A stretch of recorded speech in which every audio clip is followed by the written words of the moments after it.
Bem-vindo mais uma vez ao podcast do Nobre Investidor. E desta vez o tema é planejamento estratégico.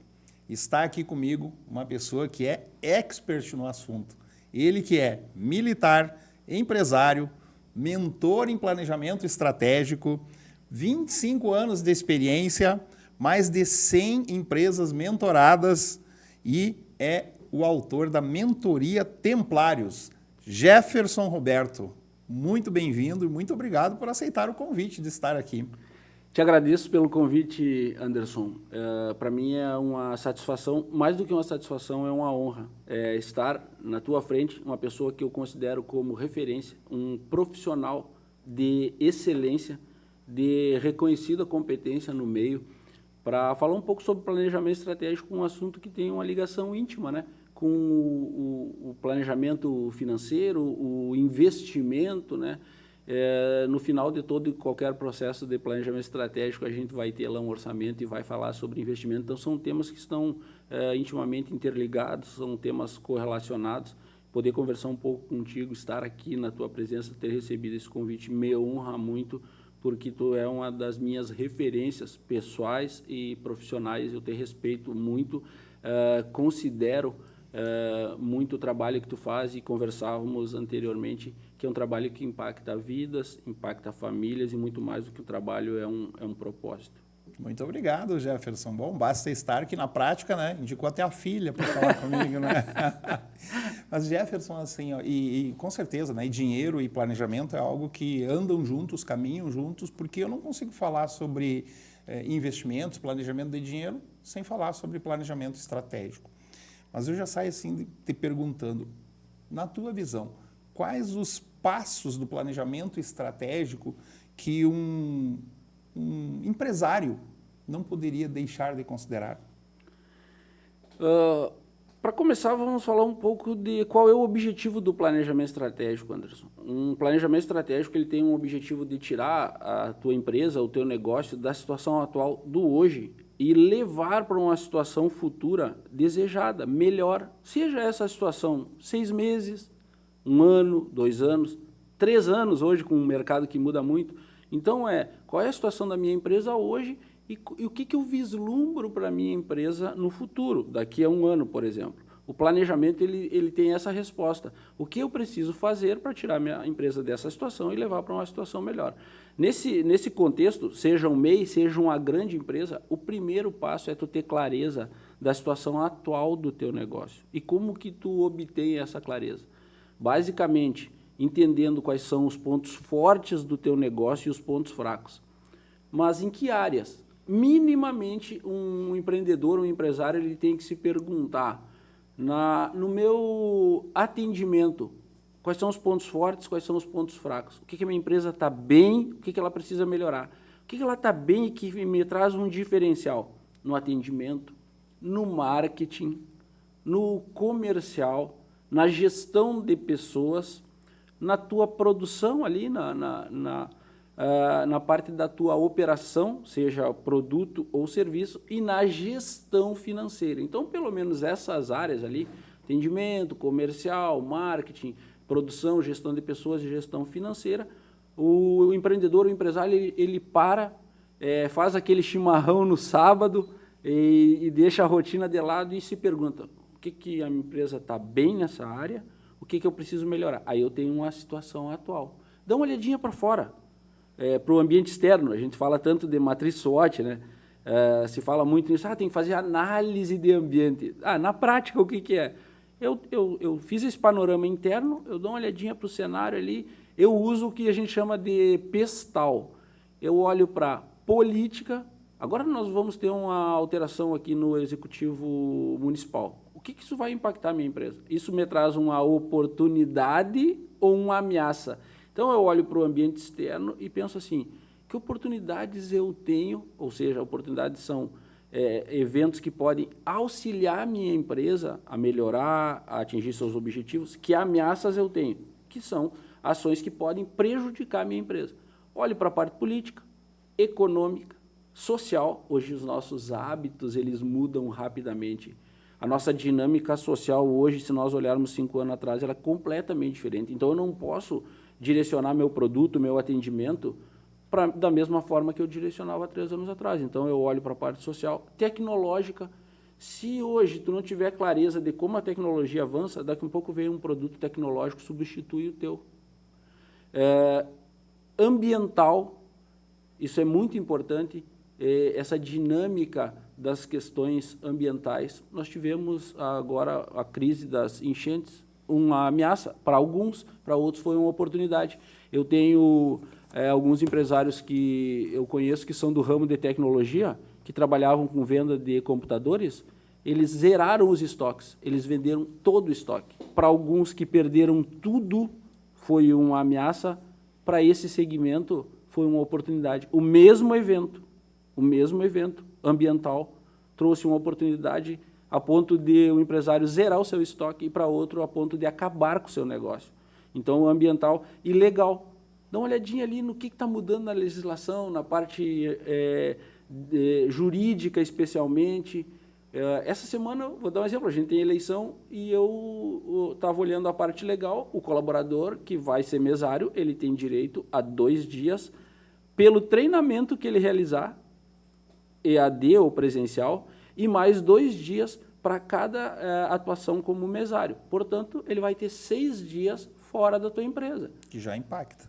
6 dias. Entende? Então, faz essas duas... Esse é o primeiro passo, Anderson. Tá? Dá uma olhadinha ali na tua situação atual. Entende isso? Aí tu pensa naquela placa bonita de visão de futuro na parede, missão, visão, valores. Aquela placa ela não pode ir para a parede sem essa análise. De forma sintética, tu fez essa análise, muitos pontos fracos na tua empresa, na parte interna, muitas ameaças na parte externa. Como que tu vai fazer uma visão de desenvolvimento? Eu vou me tornar a melhor empresa em 1 ano, eu vou aumentar meu faturamento em 40%. Não, ela está desassociada. Não, eu tenho muitos problemas aqui e tenho muitas ameaças. Vou aumentar em 2% o meu faturamento e vou reduzir em 30% as minhas despesas. É essa dinâmica aí que se faz por planejamento. Inicialmente, né? Inicialmente é isso e depois a gente vai para outros passos. Sim, sabe que tu falou ali na análise SWOT, né? E foi isso que tu falou muito, né? De fraquezas e o que é forte, o que eu sou fraco, né? A SWOT, né? Para quem não sabe, é a fofa, eu chamo de fofa, né? Fraquezas, oportunidades, forças e ameaças. E essa análise é muito importante porque faz parte do ambiente, né? Se tu não fizer isso, não tiver essa estratégia bem analisada, tende a tu errar e não sabe por que está errando. Agora, se tu tiver isso numa matriz, como tu falou ali, muito mais fácil de tu prosperar, porque tu já está sabendo, já está preparado para isso, né? Mas nós somos seres emocionais e as pessoas decidem muito mais pelas emoções do que pela razão. Inclusive, essa questão que tu falou de questões, o impacto das questões geopolíticas, por exemplo, trazendo para a minha área, que é na área dos investimentos, tenho muitas pessoas que investem por conta e acabam menosprezando isso. Inclusive, estudos comprovam, né, que 65% das pessoas, dos investidores que investem por conta, eles subestimam o impacto das novas tecnologias e mudanças geopolíticas. Então, se você que está investindo aí por conta, mas o resultado que tu está tendo não está sendo satisfatório, não te preocupa porque tu não está sozinho, né? O que acontece? As pessoas, por excesso de confiança, menosprezam isso e aí sofrem silenciosamente, porque a pessoa não dá o braço a torcer, certo? Agora, o que é importante? Buscar novas oportunidades, às vezes até a presença de uma pessoa, pelo menos ouvir essa pessoa. O que essa pessoa está sugerindo para que eu mude essa situação? Então, um bom planejamento, principalmente dos investimentos, ele requer que a gente comece a olhar 3 coisas, uma nova abordagem, né? Primeiro, né, é uma avaliação imparcial da carteira das pessoas, dos investimentos, dos ativos da pessoa. Imparcial, sem levar em consideração a questão das emoções. Sim. Segundo, é eliminar aqueles ativos que a gente chama de âncora, porque o investidor ele tem aversão à perda. O que é a aversão à perda? É um viés comportamental que leva com que a pessoa ela venda os ativos que estão subindo e segura aqueles ativos que estão caindo. E aí, quando passa o tempo, ela só tem ativos âncoras, a gente chama de coisas ruins que ficaram na carteira dela e por aversão à perda, ela não quer vender, certo? Então, eliminar esses ativos âncora e o principal, né? Uma reestruturação baseada em dados e não em emoções. Então, isso é planejamento. Mas ele é muito, na realidade, ele é correlacionado e intimamente ligado ao que nós falamos anteriormente, porque tu vai partir de uma análise da situação financeira daquela pessoa. Quando tu fala em ativos âncora, na verdade, nós estamos falando ali daqueles principais pontos fracos que impedem a empresa de avançar. Então, ela tem uma correlação direta, né? E quando tu vai para o próximo passo, é que nós vamos trazer estratégias, nós vamos trazer caminhos para que tu potencialize o teu ganho num menor espaço de tempo possível, né? E aí também vem um outro ponto importante, que é como a empresa ela pode ter o seu resultado potencializado quando ela recorre a um profissional que tem essa expertise. Tu citou aí que em torno de 60% das pessoas elas não consideram essas questões políticas, geopolíticas nas suas decisões. Se elas tivessem um profissional, um expert que pudesse auxiliá-las tecnicamente, elas teriam um resultado muito melhor, num espaço de tempo melhor. Nós falamos muitas vezes sobre o sonho das pessoas. É sobre o sonho de uma família, que se ela levaria 5 anos para atingir e ela tivesse um profissional que pudesse levar a sua expertise, que pudesse fazer uma análise baseada em dados e fatos, como tu falou, então eu vou decidir em dados e fatos. Esses 5 anos se tornariam talvez 1, 2 anos, traria segurança, paz, tranquilidade. Então, como é importante ter profissionais, e nós comentávamos também, né, como é importante, por exemplo, os teus clientes que estão na tua carteira, a segurança, a tranquilidade que isso traz para eles, sem falar nos resultados potencializados num espaço de tempo menor e num volume de ganho maior. E é um processo que ele parte de uma análise minuciosa, precisa, detalhada, tomada de decisão baseada em dados e fatos, né? Seja no planejamento estratégico, seja no planejamento de investimento, seja no planejamento financeiro, mas vem a importância de ter alguém que nos auxilie nessa caminhada, né? Tem um passo a passo para quem vai começar a investir. A gente segue um passo a passo. O que é? Primeiro, definir o escopo do relacionamento, ou seja, como que eu vou te atender, como que vai ser as nossas reuniões, de quanto em quanto tempo. Então, é um planejamento estratégico. Segundo, coletar os dados da pessoa, ou seja, ela vai ter que confiar em mim, quanto que ela ganha, quanto que ela gasta, quanto que ela tem já de investimentos, certo? Então, isso é definir, né, uma coleta de dados. Depois, analisar esses dados coletados, baseado, então, no meu conhecimento, analisar aquilo que a pessoa está buscando, então, essa fase é da análise. Depois, desenvolver um plano baseado naquela análise que eu fiz para apresentar para a pessoa, para ver se faz sentido para ela. Então, olha, diante de tudo que tu me apresentou e diante do que eu vi que teu perfil de investimentos, ser mais conservador, mais moderado, mais arrojado, eu te sugiro um plano desta maneira. Se faz sentido para ela, então a gente implementa o plano, você coloca o plano para funcionar e o consultor financeiro tem essa função, a gente consegue implementar esse plano. E o principal de todos, que eu acredito que seja um grande diferencial do consultor, é acompanhar, ou seja, monitorar aquilo que foi implementado, para ver se o que nós definimos está sendo seguido. Porque os objetivos mudam, é natural, só que a gente precisa daí adequar a estratégia conforme o que mudou. Então, durante um processo de planejamento estratégico, é natural as coisas mudarem. E aí o que tu precisa? Vai manter a mesma. Olha, agora eu quero ir para cá. Tu definiu que a pessoa ia seguir essa linha e agora, de repente, surgiu outra linha para ela. Tu tem que adequar essa estratégia. Então, tu adequa, certo? Eu utilizo um método para planejamento, eu criei esse método que é o CPR. Clareza, processo e resultado. Ele é um método que tem uma correlação direta com o que tu acabou de mostrar na questão do investimento. Então, a clareza é tu ter, sem redundância, clareza da situação atual. É onde tu vai buscar os dados do teu cliente. De posse desses dados, que eu tenho essa clareza da situação atual, eu posso elaborar um plano, um processo. Então, eu tenho um processo de elaboração de um plano. Tu tem um processo de elaboração de qual estratégia de investimento vai se adotar. Então, e no final, eu R de resultado. Eu defino os resultados que eu desejo, tu define os resultados que o teu cliente deseja, eu defino indicadores e eu monitoro e acompanho se esse plano que nós fizemos aqui está dando o resultado esperado. Então, o planejamento é exatamente o mesmo processo usado para fazer um plano de investimentos. Então, ali nós vamos fazendo, eu vou fazendo o acompanhamento, eu vou fazendo o monitoramento. Então, é esse o método, o CPR. Dá para dizer que também o PDCA aí tão famoso, né, do plan, de planejar, o do, de executar, o check, de avaliar se aquilo que eu planejei deu resultado, e o action ali de ação corretiva, né?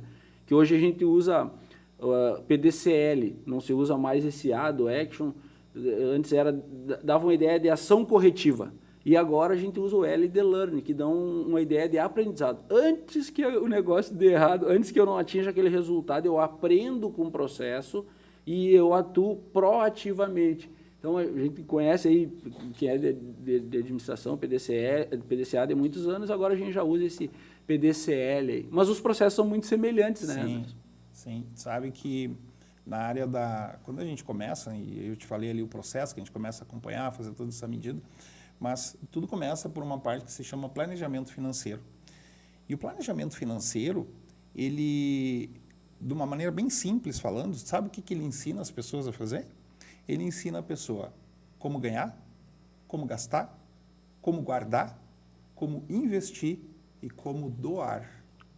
Porque se essas fases aqui não estão funcionando muito bem, de nada adianta tu querer investir. Primeiro, tu tem que ganhar. Né? Se tu não ganha, o processo já para aqui. Então, ganhar, gastar, aprender a guardar, ou seja, essa diferença aqui tu tem que fazer sobrar. Esse é o guardar. O guardar eu não estou dizendo na parte de poupança, mas é a tua capacidade de fazer sobrar.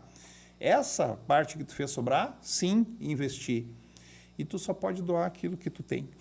Então, senão não funciona, né? E aqui doando, eu estou falando não só em dinheiro, mas poderia ser o doar o tempo, né? Porque a gente, quem gosta do que faz, acaba fazendo muitas coisas por doação, né? Doa o nosso tempo, né? Sim, é o brilho nos olhos, aquele que tu falou. Né? Claro, mas agora me surgiu uma dúvida aí do doar. O doar, ele está na questão técnica, ou o doar é algo que tu, dentro da tua metodologia, definiu que ele faz parte desse planejamento? Faz parte do planejamento financeiro, porque aquilo que tu acumula, de alguma maneira, tu vai acabar doando, certo? Seja para, vamos dizer que tu tem a tua família e tu tem os teus filhos, tu vai ter que investir na educação financeira deles, na educação básica, na educação escolar, tu está doando parte do teu recurso para isso, certo?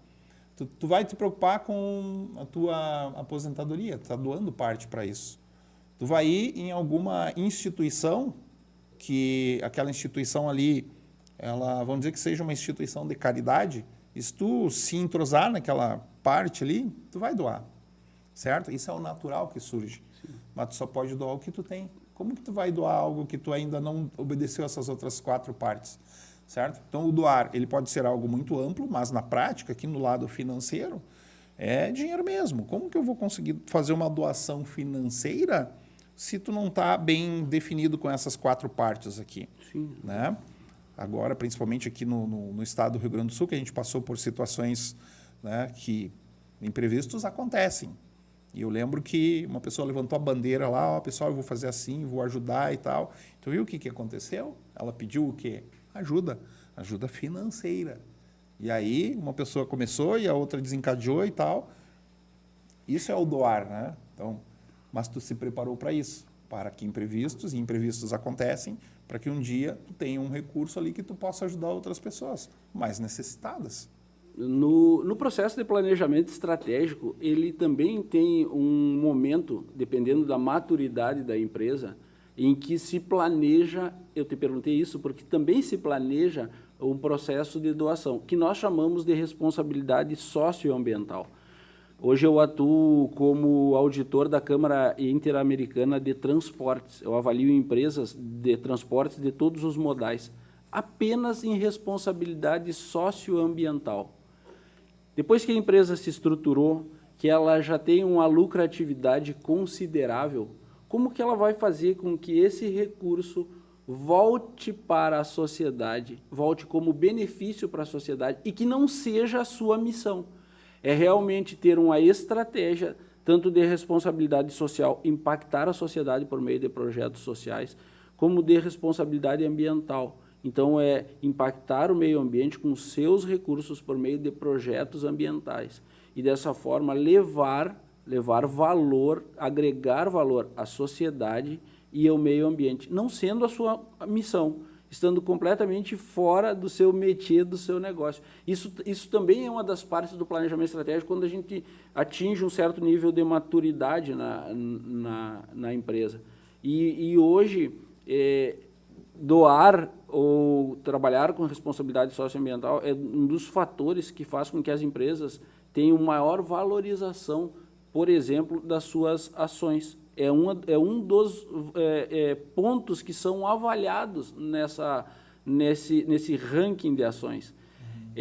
Eu sou auditor da Associação Brasileira das Distribuidoras de Energia Elétrica. Então, as distribuidoras que nos fornecem a nossa energia aqui. Essas distribuidoras, elas são ranqueadas todo ano. E a que tiver no topo do ranking, ela recebe uma revisão tarifária maior. Um dos pontos de avaliação é responsabilidade socioambiental. Essas empresas, elas têm 1% da sua receita operacional líquida que tem que voltar para a sociedade.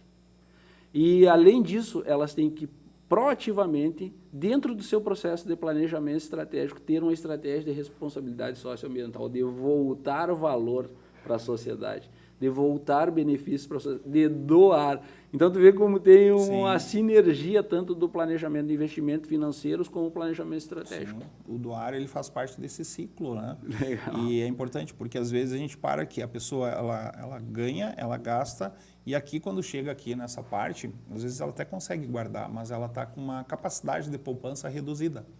E aqui entra uma fase que eu chamo, eu tenho um plano, né, que eu chamo um método, né, porque a pessoa que me procura, bem como tu falou ali no início, ela está aqui e ela quer vir para cá. Esse passo aqui que existe, que é um método, esse método aí que entra a minha parte, né, de ajudar que isso aconteça. Então, nesse espaço, eu vou ver em que ponto ela se enquadra. Se ela já está no ponto de investir, se ela ainda está aqui na questão de capacidade da poupança, que precisa melhorar, certo? E quando cai nesse ponto aqui da guarda, ou seja, a capacidade de poupança dela ainda não é suficiente para que ela atinja esse plano que ela deseja, então aí eu coloco um método aqui que se chama 3 R's. Repensa, reduz e reinveste. Então, esse plano é que vai fazer com que isso aqui venha, essa capacidade aqui de reinvestir e de doar, né, para que ela consiga ir para outro ponto, porque senão isso não vai acontecer. Eu até dei como exemplo no último podcast, né, uma pessoa veio e às vezes eu preciso centrar a pessoa, trazer ela para a realidade, porque nós somos seres emocionais, a gente pensa e às vezes a gente está voando, né? A pessoa vem aqui e me diz assim: Anderson, eu tenho 100 mil e eu quero chegar até o final do ano em 1 milhão. Ótimo, é um plano bem ousado. Há menos de 6 meses chegar em 1 milhão. Quanto tu quer aportar por mês para que isso aconteça? Pois é, eu pensei em 2 mil.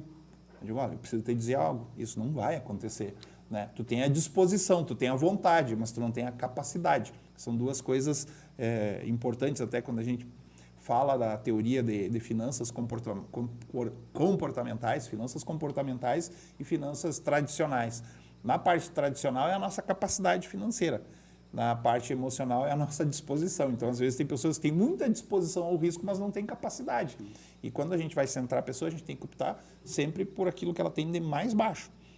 Ou, ao contrário, a pessoa tem muita capacidade, ela tem bastante dinheiro, mas ela é conservadora, ela não tem disposição ao risco. Eu não posso colocar essa pessoa para o risco. Então, eu tenho que ir pelo que é menor. Ela tem baixa disposição ao risco, é uma pessoa conservadora e eu tenho que obedecer os produtos e adequar a realidade dela. Pode ser que lá no futuro, que ela tenha mais confiança, mais credibilidade, ela comece a entender um pouco mais sobre investimentos, ela se torne de conservadora, um pouco mais moderado, os objetivos são mais para médio e longo prazo, e ela aceite uma certa tolerância ao risco. Mas centrar a pessoa, ver os passos a passo, adotar esse método 3R para que esse ponto aqui chegue. Né? Nesse último ano, pensei muito no processo da elaboração da estratégia e coloquei um componente que tu citou por diversas vezes, que é a gestão das emoções. Normalmente, nesses processos de planejamento, e a literatura ela não considera isso. E por que eu passei a estudar essa gestão das emoções? O plano perfeito, mas se o empreendedor, o empresário, o gestor, ele não tiver uma gestão emocional adequada, o plano perfeito não vai ser executado. Então, não existe esse plano perfeito sem uma gestão adequada das emoções. Hoje, eu estou desenvolvendo um método e eu vou começar todo o processo de planejamento fazendo um diagnóstico de quais emoções dominam aqueles gestores, empresários e empreendedores. E, a partir daí, eu vou considerar isso no meu plano. Porque, muitas vezes, eu elaboro um plano e a emoção dominante daquele proprietário do negócio não faz com que aquele plano ele não venha a ser executado. Cria conflitos, cria desentendimentos, muitas vezes cria procrastinação, não executar as ações que foram previstas, executar parcialmente as ações. E esse é um componente que eu entendo muito, muito importante. Hoje não pode abrir mão de ter essa análise da inteligência emocional que está envolvida, que nem eu digo, que está embarcada naquele processo. Eu desenvolvi 5 instrumentos de análise de gestão emocional e as próximas empresas que eu vou mentorar, esse será o primeiro passo, aplicar esses instrumentos, ter um diagnóstico da gestão emocional desses empresários, desses empreendedores, consensar isso com eles e, a partir daí, fazer o plano.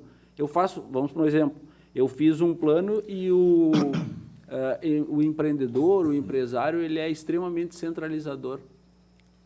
Esse plano ele está na mão de várias pessoas, essas ações estão nas mãos de várias pessoas e, muitas vezes, ele pode acabar fazendo com que o que foi planejado não dê certo.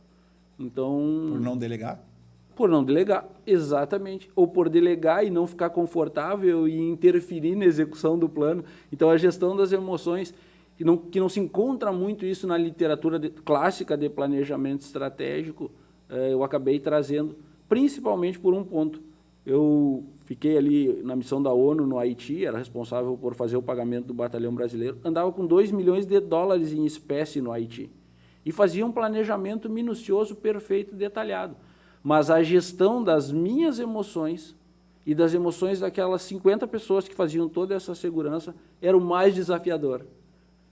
Porque planejar, mas trazer para esse planejamento as tuas emoções, os teus sentimentos, as tuas reações, é tão importante e, se não mais importante do que o planejamento, é ter essa clareza. E eu via isso acontecendo comigo, planejava e muitas vezes não dava exatamente como eu planejei, porque eu não tinha uma gestão adequada daquelas emoções, claro, em cima do risco, né? Mas é importante, e tu vê que tu falou da gestão das emoções e eu também uso a gestão das emoções no processo de planejamento estratégico. Sim, eu atendo empresários que eles giram milhões na empresa deles e, às vezes, a questão do patrimônio particular não está bem adequado, porque ele não teve tempo para cuidar disso. E esses empresários são empresários bem-sucedidos. Eles têm um bom patrimônio, geralmente são casais, eles viajam uma vez por ano, já têm a casa própria, já têm o carro. E nem é essa questão dele quer sair daqui, quer ir para um ponto aqui desejado. Ele quer principalmente se manter nesse ponto que ele já está, ele já atingiu essa zona de conforto. Mas e o patrimônio? Ele acabou delegando para quem? Para o banco. E aí, o que acontece? Não é questão do gerente do banco nem nada, o sistema é assim.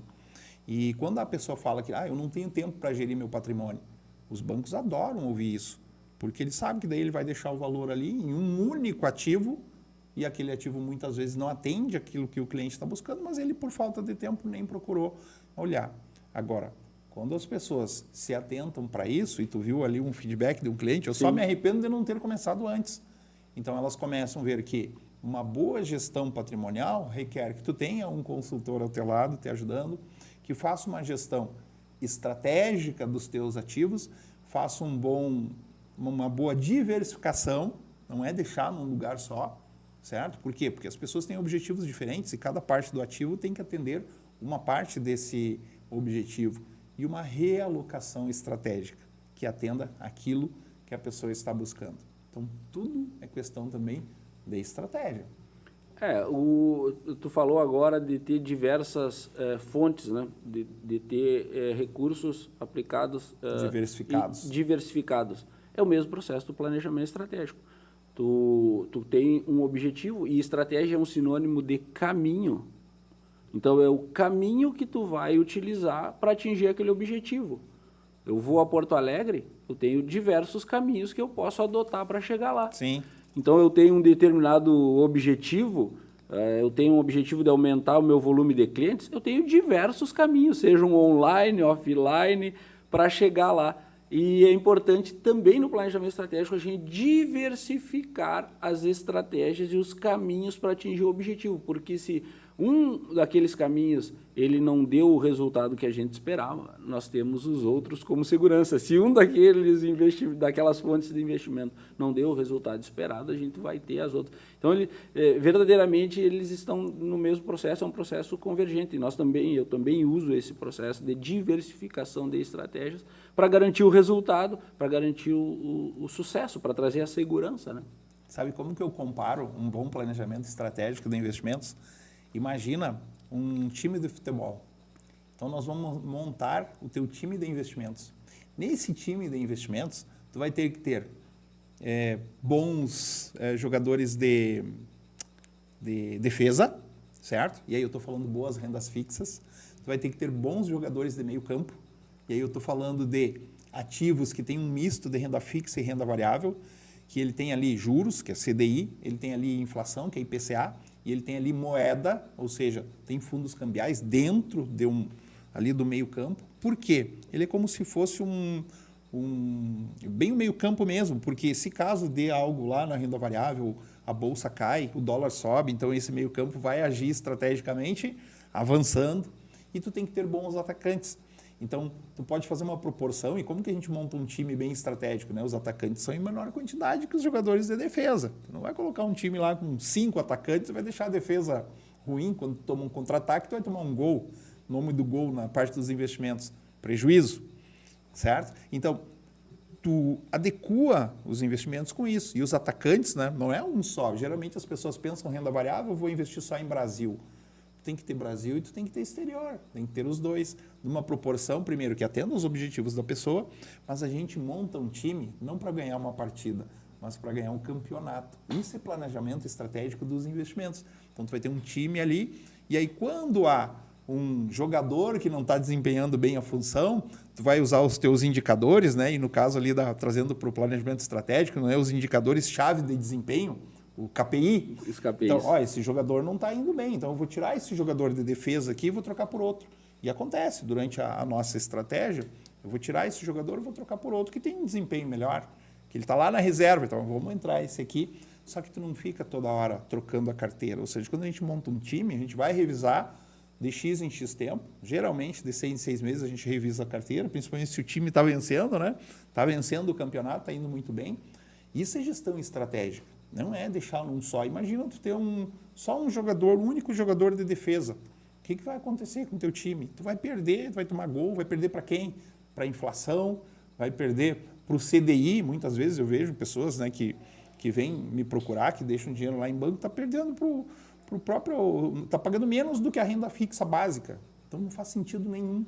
Então quando a gente faz uma boa diversificação é isso, é ter um time estrategicamente montado para atender os objetivos daquela pessoa. Eu vou trazer para o meu meio, que é o meio militar, eu faço uma alusão do processo de planejamento estratégico a uma estrutura de exército. Então, tu tem as tropas de cavalaria que vão à frente e reconhecem e identificam a situação atual. Definida essa situação atual, vem a tropa de infantaria que faz o primeiro contato. Então, tu vai ter ali o teu marketing, daqui a pouco tu vai ter o teu atendimento, que vai fazer o contato com o cliente. Então, vem as tropas de infantaria, tem as tropas de artilharia que dão um apoio de fogo. Então, tu vai ter toda a tua gestão de equipe ali, que vai dar esse apoio. Na retaguarda, nós temos a infantaria, que é o suporte, que são os teus processos que vão suportar toda essa operação. E no final lá tem a nossa intendência, né? Que faz toda a logística, e é aí que vai chegar a questão do financeiro também. Então, se tu não tem essa dinâmica trabalhando de forma integrada, cavalaria, infantaria, artilharia, engenharia e intendência, basicamente, existem outras, essa estrutura trabalhando integrada, tu não vai atingir o objetivo, que é ter ali a tua vitória no combate, que é realmente tu ter, trazendo para o meio empresarial, tu ter lucratividade. Se fala muito em planejamento estratégico, mas na verdade assim, só tem um objetivo, tornar a tua empresa mais lucrativa. Ponto. E para tornar a tua empresa mais lucrativa, só tem 2 caminhos: aumentar faturamento e reduzir despesa.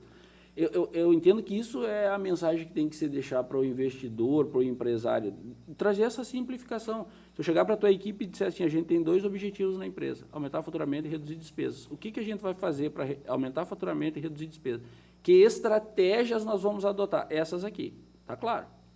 Agora, se tu apresentar um planejamento com 30 objetivos estratégicos, cada um com 20 estratégias, e passar isso para a tua equipe, para o teu gestor, para o teu supervisor, será que realmente eles vão ter um entendimento claro disso? Sem ter um acompanhamento, eu acho muito difícil. Muito difícil. Então, o planejamento ele também está dentro dessa alusão aí à questão militar e do trabalhar de forma integrada para atingir aquele objetivo Sim. que a gente se propôs. Sabe que tem um jogo que eu adorava jogar quando eu era menor. Esses dias eu fiz o meu filho olhar e eu expliquei para ele como funcionava, que é o combate. Não sei se tu já jogou. Sim, sim. E ali ele explica tudo isso que tu fez ali, porque lá eu vou ter todas as patentes ali, né? Eu tenho soldado, eu tenho marechal, eu tenho o cabo que é antibomba, eu tenho que instalar as bombas, e o objetivo do jogo é fazer com que o outro ache a bandeira, né? Então, esse jogo explica tudo Sim. na questão de montar estrategicamente. Como que eu vou espalhar ali no tabuleiro estrategicamente meu exército. As minhas peças de manobra. Minhas peças ali, né? Então, uma forma prática e divertida de entender o que é um planejamento estratégico. Sim, sem dúvida. E tem uma outra... E claro que dentro desse contexto aqui, que eu vejo importantíssimo no planejamento estratégico, é a questão da liderança. Eu uso muito uma alusão que é um exército de leões comandados por um cervo. E um exército de cervos comandados por um leão, ele será mais perigoso que o anterior. Sim. Quando tu tem essa questão da liderança, muitas vezes tu não tem um processo de planejamento estratégico perfeito, tão bom, mas tu tem uma liderança que realmente consegue fazer com que aquela equipe se engaje, se movimente, coloque a sua energia para que faça a empresa dar certo. Isso tu tem um resultado muito melhor quando e aí nós voltamos na gestão das emoções, né? Quando tu tem um planejamento perfeito e tu não tem uma liderança forte, não vai dar resultado. Então, muitas vezes um exército de cervos comandados por um leão, ele vai ser muito mais perigoso do que um exército de leões comandados por um cervo. Sim. As pessoas às vezes tendem a fugir quando a gente fala planejamento estratégico, né? Mas se a gente simplificar a metodologia, o como usar, fazendo analogias, colocando na prática, ou até mostrando em forma de um próprio jogo, né? A pessoa começa, agora faz sentido, então eu entendi, eu preciso fazer esse processo para chegar nesse resultado. O planejamento estratégico nada mais é do que isso, ou seja, eu vou fazer um plano para que esse resultado aconteça. Por que a gente investe? Não sei se as pessoas pararam e pensaram, por que tu investe? A gente investe para definir as etapas que eu vou gastar esse dinheiro durante toda a minha vida, para que eu não gaste tudo agora e que eu tenha um poder de poupança, uma capacidade de poupança, para que eu coloque esses valores e eu vá diluindo esse gasto ao longo de toda a minha vida. Se eu conseguir fazer um bom planejamento financeiro, eu, inclusive, além de não gastar tudo, eu ainda vou deixar um legado para os meus filhos. Lembra que eu te falei a última fase? O doar. Não, e algo importante é se pensar para que existem empresas. No final, esse lucro, essa lucratividade, ela vai passar do CNPJ para o CPF em algum momento. E aí ela se liga ao planejamento estratégico, o planejamento empresarial com o planejamento de investimentos. Porque tu vai fazer aquela retirada daqueles lucros e vai trazer para o teu CPF. E aí tu não tem um planejamento de investimentos. E tu pega o recurso da empresa e traz, e ele se perde por não ter um planejamento de investimentos, um planejamento financeiro, não ter um consultor auxiliando nesse processo. Eu, quando faço o planejamento estratégico, eu sempre ressalto que não é sobre empresas, é sobre famílias, é sobre pessoas, é sobre casamentos. E quando uma empresa vai mal, na verdade o que vai mal é uma família, Anderson. É o casamento que acaba porque a empresa não é lucrativa, é o irmão que briga com o irmão porque a empresa não é lucrativa, é o pai que chega em casa e ele não tem tempo para dedicar para o seu filho porque ele está pensando que a empresa está 4 meses tendo prejuízo. É o filho que não tem tempo para ligar para a mãe e deixar 10 minutos porque ele está pensando no problema da empresa. Então, não é sobre empresa, não existe empresa. E tu imagina tu tornar a tua empresa lucrativa, ter um planejamento estratégico, ele dá o resultado esperado, tu fazer esse movimento da lucratividade para a questão do teu CPF, para a tua vida pessoal, tu não tem um planejamento de investimento, tu não tem um consultor te auxiliando, chega a beirar a irresponsabilidade, porque nós tratamos com vidas, nós tratamos com pessoas, nós tratamos com sonhos. E eu sempre trago essa dinâmica. Bom, tua empresa se tornou lucrativa, nós fizemos o planejamento, tá? E aí, agora, o que tu vai fazer com esse recurso? O que tu vai fazer com esse lucro que tu pode fazer essa retirada? Como que tu vai gerenciar isso? Tu tem esse planejamento? Eu sempre procuro fazer essa ponte, fazer essa ligação do planejamento estratégico com o planejamento de investimento, com o planejamento financeiro, com o planejamento estratégico, que eu chamo de pessoal, e que aí está a questão do investimento. A empresa é reflexo do dono, o trabalho bem feito é resultado da cultura e o lucro é resultado de um trabalho bem feito. Se tu não tiver esses passos aí bem entendidos, bem compreendidos, porque o dono que monta o negócio e ele precisa refletir isso na cultura da empresa. Então, por isso que a empresa é reflexo do dono. E se ele conseguiu transmitir essa cultura está funcionando bem, que os funcionários entenderam isso, o que é cultura, né? É aquilo que as pessoas fazem quando o dono não está, né? Já está na cultura da empresa. E se o processo está sendo bem feito, o resultado disso é lucro. Lucro, resultado de um trabalho bem feito. O que se vai fazer depois com esse lucro? Procura o Anderson lá que ele ajuda nessa parte. Com certeza. Você imagina um planejamento estratégico perfeito, uma empresa lucrativa e uma família sem um planejamento de investimentos recebendo todo esse recurso. Todo esse trabalho anterior ele pode se perder. Então, a gente tem que ter essa sensibilidade, mais do que a sensibilidade, essa responsabilidade de tratar essas questões da gestão dos investimentos de uma forma profissional. Não existe espaço para amadorismo. Nós vimos aí nos dados o que acontece com as pessoas que se influenciam pelas questões geopolíticas e decidem por avançar nesse campo, que é um campo técnico, sozinhas. Eu não digo nem avançar, é se aventurarem nesse campo. Nós precisamos ser responsáveis por isso. É sobre os nossos filhos, é sobre os nossos cônjuges, é sobre as nossas famílias. E também sobre as nossas empresas. Então, isso anda sempre junto, né? E eu sempre digo que aquele que não planeja, seja financeiramente falando ou estrategicamente falando, ele já planejou, ele vai fracassar. Exato. E se nós não planejarmos, e aí veio a questão dos bancos, outros farão por nós.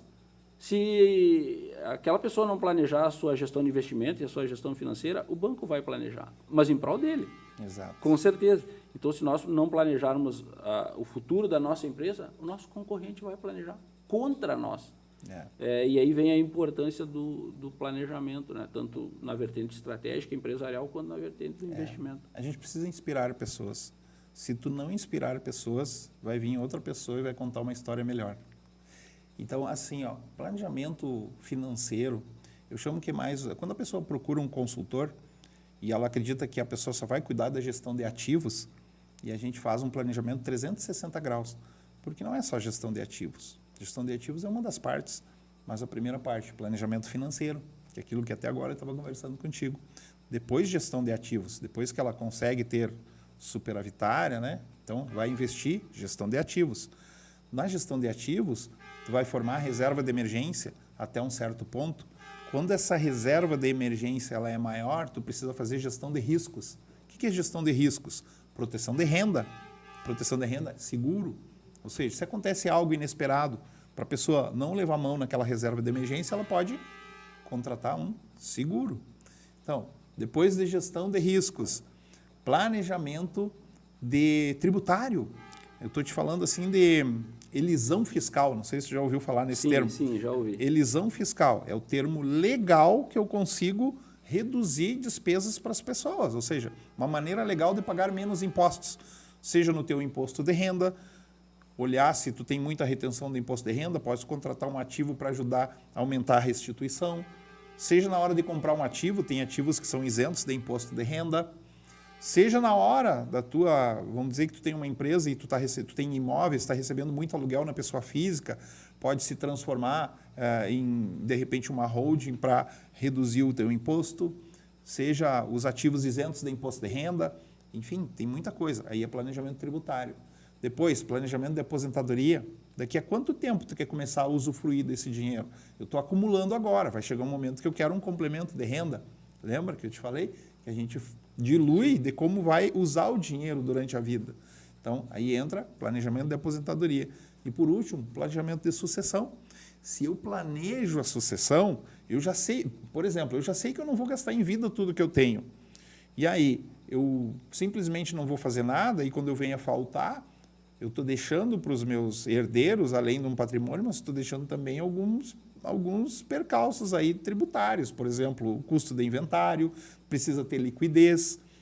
Se eu faço isso em vida, estou planejando em vida, eu vou gastar menos, o imposto é menor, e eu já estou resolvendo uma parte que eu já sei que eu não vou gastar em vida. Então, olha quanta coisa envolve uma consultoria de investimentos. Nós chegamos à conclusão que são muito semelhantes os processos, né? E no planejamento estratégico, aqui tu trouxe várias áreas, a tributária, a fiscal, a sucessão, diversas áreas.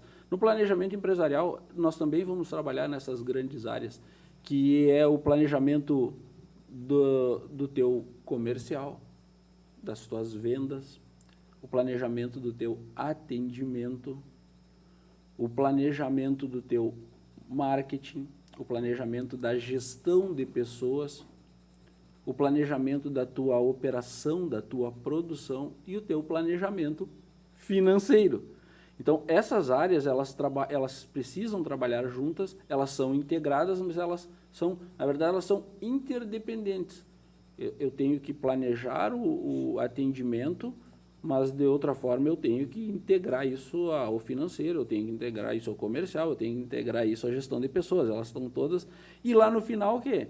Com foco num objetivo, que é o mesmo processo. Eu tenho um foco num objetivo claro no meu planejamento de investimentos, no meu planejamento financeiro, que no nosso caso é um objetivo bem distinto, que é o aumento da lucratividade da empresa.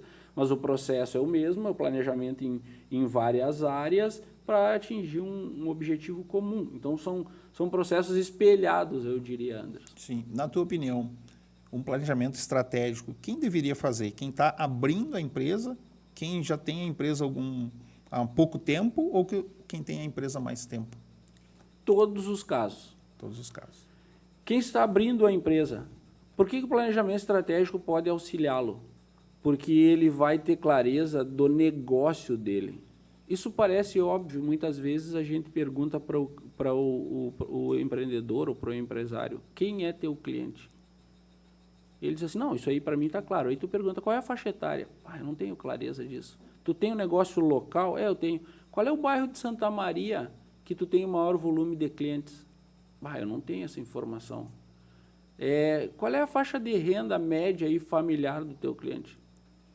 Essa informação eu também não tenho. Tá, mas como que tu vai ser assertivo se tu não tem informações básicas? Então, quem está abrindo um negócio, o planejamento estratégico, ele vai ajudar a até rever o negócio.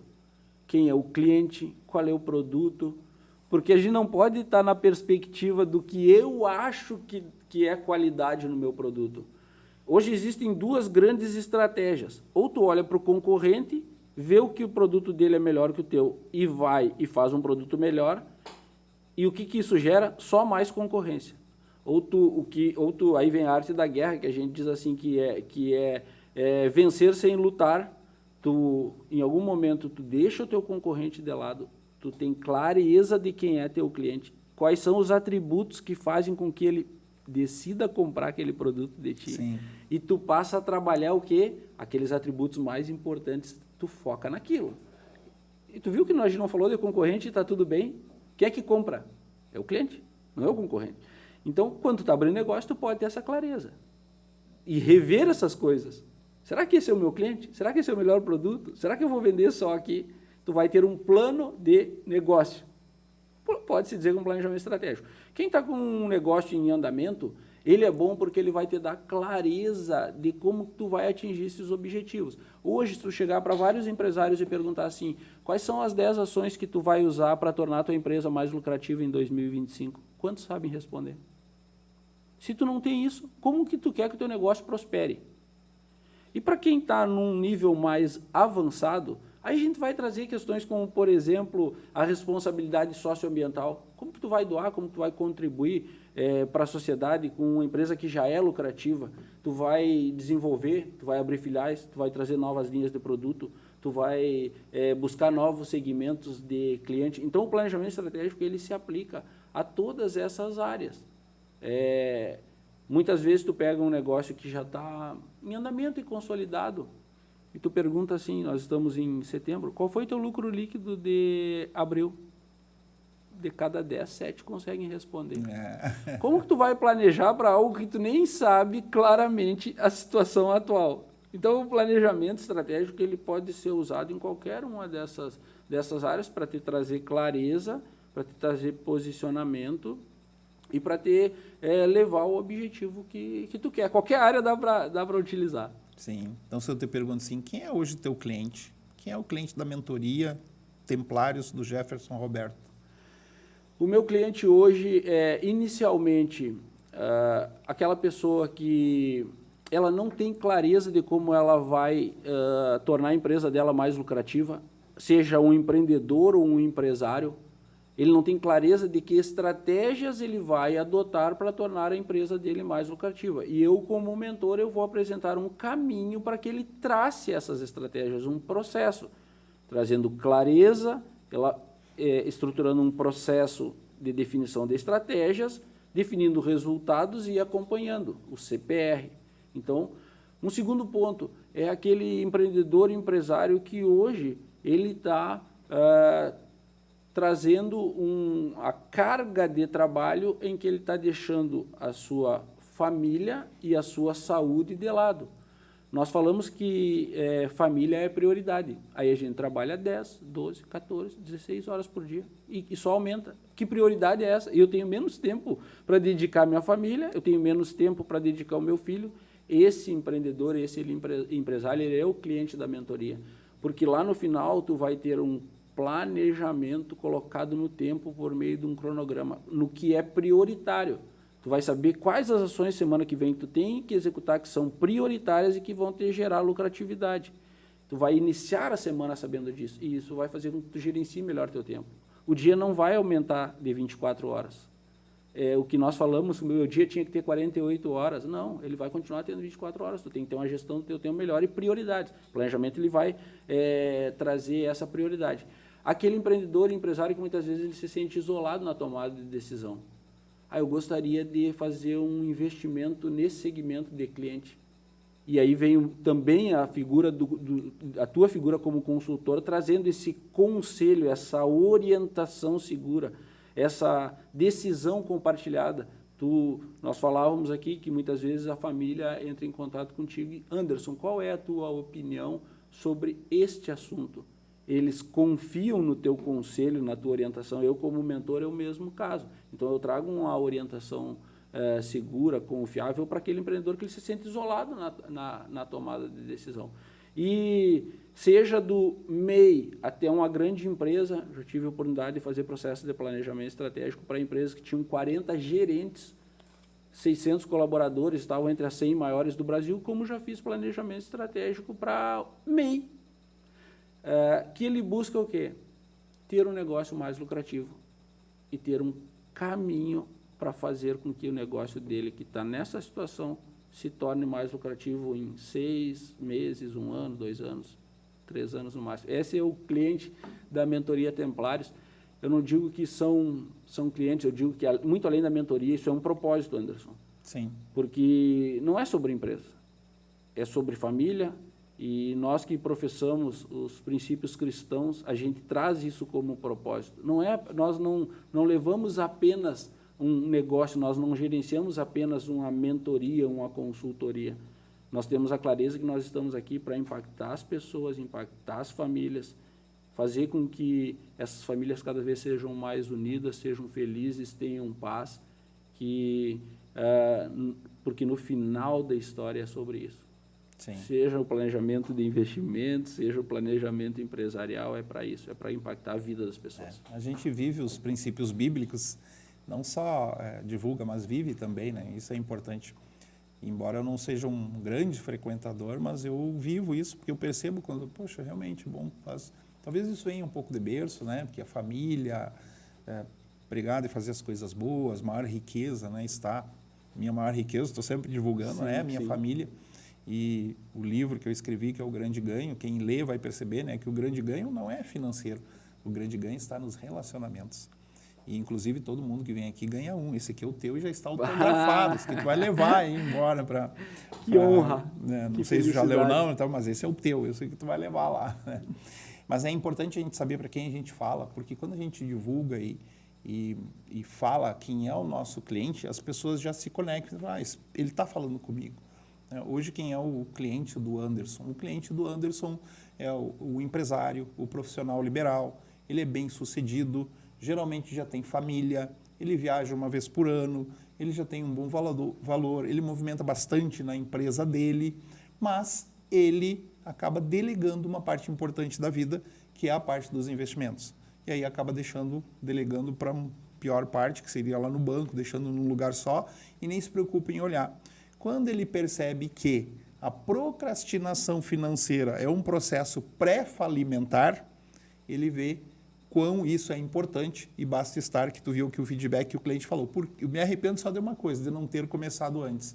Então, o que o Anderson faz é fazer com que a pessoa perceba a importância de ter uma boa gestão de ativos, assim como a sua empresa. Então, quando a pessoa me contrata, é como se ela contratasse um diretor financeiro para cuidar dos ativos dela. E aí, o que acontece? Os resultados aparecem e ele vê que, poxa, eu tenho aqui então no meu dinheiro um funcionário trabalhando para mim, porque agora sim está rentabilizando e eu vou continuar com essa vida tão boa que eu tenho agora para melhor ainda, né? Principalmente aquele profissional que está crescendo, que ele está acumulando, a grande maioria está acumulando dinheiro. O que está acontecendo? Já são bem-sucedidos e esse ponto que eles querem é, no mínimo, manter ou até melhorar.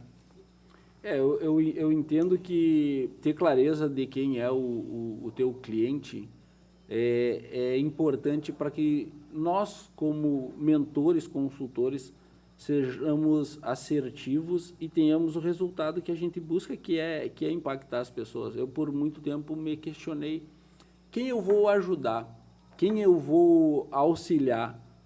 25 anos trabalhando com planejamento estratégico, em algum momento eu falei, não, eu vou começar auxiliando os micro e pequenos empreendedores, porque é onde muitas vezes nós identificamos as maiores dificuldades. Nós vamos empreender e nós não temos uma bagagem de gestão, uma bagagem de planejamento, e aí entra o mentor, aí entra o consultor trazendo essa expertise, trazendo essa experiência, trazendo o método, trazendo o conselho confiável. Um casal empreendedor em que o seu negócio não vai bem, o seu casamento também não vai bem.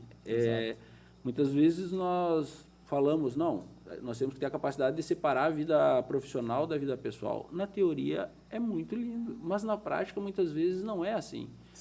Se tua empresa está há 3 ou 4 meses tendo prejuízo, isso vai impactar o teu relacionamento, isso vai impactar o casamento, isso vai impactar a família. E é aí que eu vejo o consultor, o mentor, seja na gestão dos investimentos, que claro que teu cliente ele tem um perfil distinto, porque ele já tem uma estrutura e já atingiu outros objetivos. Eu trabalho numa ponta em que eu vejo que o negócio precisa minimamente se estruturar para dar aquele resultado. E é muito mais do que um trabalho comercial, é muito mais do que vender uma mentoria. Sim. É sobre verdadeiramente tu cumprir um propósito de auxiliar, de ajudar, de ter a satisfação de olhar e dizer deu certo. Tá lá o lucro, pode pegar esse lucro e levar e ligar para o Anderson e dizer assim, quero investir, minha empresa é lucrativa, quero um conselho confiável, quero uma mentoria confiável, quero uma consultoria confiável, quero atingir outros objetivos, quero fazer a viagem uma vez por ano. É sobre isso, o meu trabalho também é sobre isso. E o propósito, eu acredito assim, propósito, imagina se tu não precisasse ou não tivesse que cobrar, ou se fosse zero a cobrança e tu continuasse fazendo a mesma coisa. Isso é propósito. Ou seja, tu te achou naquilo que tu gosta de fazer, acima de tudo. Então, por isso que brilha meus olhos, como tu falou ali, Sim. quando eu estou falando, quando eu estou ajudando pessoas, porque realmente me sinto bem, principalmente em ouvir feedbacks que a gente ouve, né? Papo muito bom, como eu te falei, né? Ia fluir, porque o tema é importante, são correlacionados, planejamento estratégico, planejamento financeiro, mas nosso tempo esgotou e foi rápido, né? O Andrei que fica lá, né? Até hoje ele não estranhei ele não ter sinalizado, né? Geralmente o Andrei está aqui, nos deu liberdade. De repente estava gostando do tema, né, Andrei? Jefferson, muito obrigado por estar aqui. Deixa aí o teu tempo final para te dar uma palavra final aí para as pessoas que estão nos assistindo aqui, o podcast do Nobre Investidor. Ressaltar que eu me sinto honrado de estar na tua frente e poder falar um pouco sobre planejamento estratégico. Tu que para mim é uma referência, eu me espelho na tua conduta pessoal e profissional, então eu me sinto honrado. Quero dizer para quem nos assiste, empreendedores e empresários, se vocês não planejarem o negócio de vocês, com certeza outros planejarão contra vocês, especialmente os concorrentes. Então, nós estamos nos aproximando aí do ano de 2025, já estamos no último quadrimestre do ano. Planejem o ano de 2025 da empresa de vocês. Parem, dediquem um tempo e tracem minimamente quais são as 10 ações, as 10 estratégias, os 10 passos que vocês vão adotar para tornar a empresa de vocês mais lucrativa. Tenham isso claro. Se vocês tiverem isso, já é um grande passo. Já vai auxiliar muito nesse desenvolvimento do negócio, da empresa e auxiliar com certeza a família de vocês. Muito obrigado, Anderson. Obrigado, Jefferson. Isso aí. Eu que me sinto honrado em te receber aqui. E tudo começa com o primeiro passo, né? Então, obrigado a todos aí que nos assistiram. Fica aqui a recordação do momento aí. Né? Que honra receber. E até o próximo podcast do Nobre Investidor.